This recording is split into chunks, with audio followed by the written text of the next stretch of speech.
They're coming in illegally. Drugs are pouring in through the border. We have no country if we have no border. Hillary wants to give amnesty. She wants to have open borders. All I said is we have to renegotiate these agreements because our country cannot afford to defend Saudi Arabia, Japan, Germany, South Korea, and many other places. We cannot continue to afford. She took that as saying nuclear weapons. Look. She's been proven to be a liar on so many different ways. This is just another lie. She gave us ISIS because her and Obama created this huge vacuum. And a small group came out of that huge vacuum because we should have never been in Iraq, but once we were there, we should have never got out. Her plan is going to raise taxes and even double your taxes. Her tax plan is a disaster. When I saw what they did, which is a criminal act, by the way, where they're telling people to go out and start fistfights and start violence. And I'll tell you what, in particular in Chicago, people were hurt and people could have been killed in that riot. And that was now all on tape, started by her.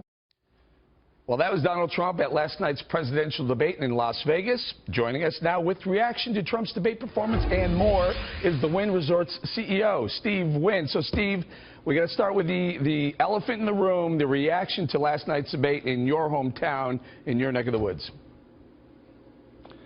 Well, nice to see you, Eric. Nice to be on your program. Well, thank you. Good to see you, too, Hi. Steve. Good to see you, too.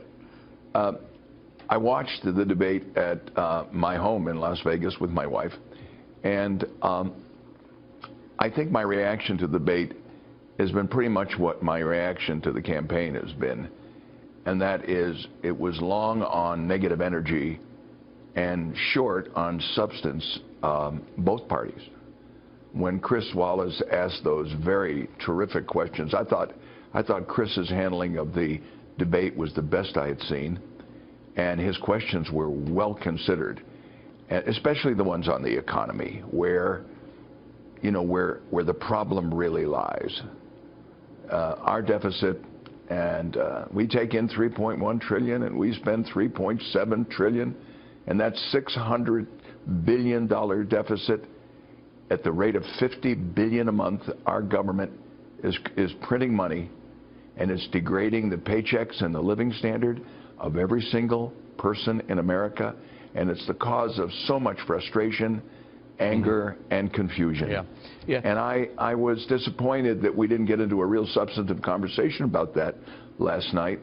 And, frankly, except for the Senate race, I've been a little frustrated with the campaign so far. I know both people. I know they're very intelligent people. Sometimes it's hard to tell, because they skirt the issues, and I know that both Hillary and Donald could take a much more healthy bite at these problems. If it weren't for the nature of this campaign this year, it's been very distressing.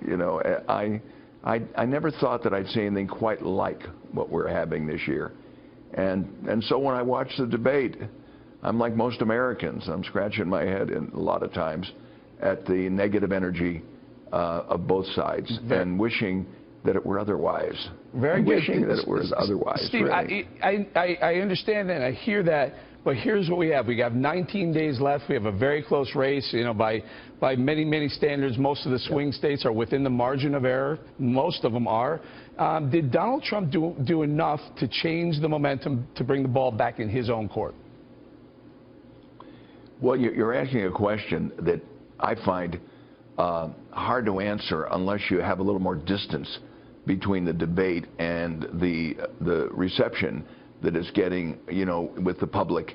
And I guess for that, we see polls. We know where we were, I think, in the average of all the polls before the debate. And now we're going to see in a few days what we are after the debate. I couldn't tell, honestly.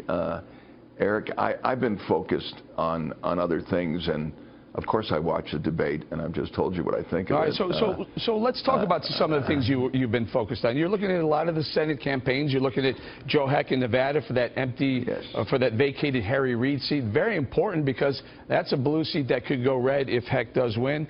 But there are other, Portman, Ayotte, Rubio, McCain, Toomey. Some of them are doing very well in spite of what's going on the general election, the presidential side. They seem to be holding their own, if not gaining. Is that right? Yes, I think that Kelly Ayotte and Pat Toomey are running great campaigns. I think Rob Portman has, Ron Johnson and Kirk are challenged, but they're doing a good job. I think that Ron Johnson's doing a good job. I think, I've been heartened and I feel good in an otherwise negative campaign by the positive campaign that's been carried on by our three-term Congressman Joe Hecht, who is running, as you pointed out, for the open seat vacated by the retiring Harry Reid. And Joe, who is a moderate Republican and who has opinions that I agree with on virtually everything, from immigration and the courts and the economy. And I wish that there was a little more of Joe Hecht that I see. The things I see in Joe, I wish I had more substantive conversation from the presidential race. But I guess it's not to be so this year. Well, let's be optimistic. Let's look at the bright side. Maybe it is. Maybe there's still time. Before we go, Steve, Nevada. Swing, if you want to talk swing state, Nevada has been a swing state. It's gone back and forth, but Nevada's picked the president. I think it's every single race, with the exception of one, since 1912. Where does Nevada fall on November 8th? Well, George Bush carried it twice, his father won here, Bill Clinton won here, and so did Barack, win twice. You're right. We go both ways in this state. I think that at least in the Senate race, it's very close, and in the House races. The presidential race, the last poll I saw, that it seemed like Trump was within the margin of error. Hillary was in front. And, it's very interesting. We have a tremendous Hispanic population. Mm-hmm. Nearly 20% of the voters, and they do vote in Nevada, are Latino.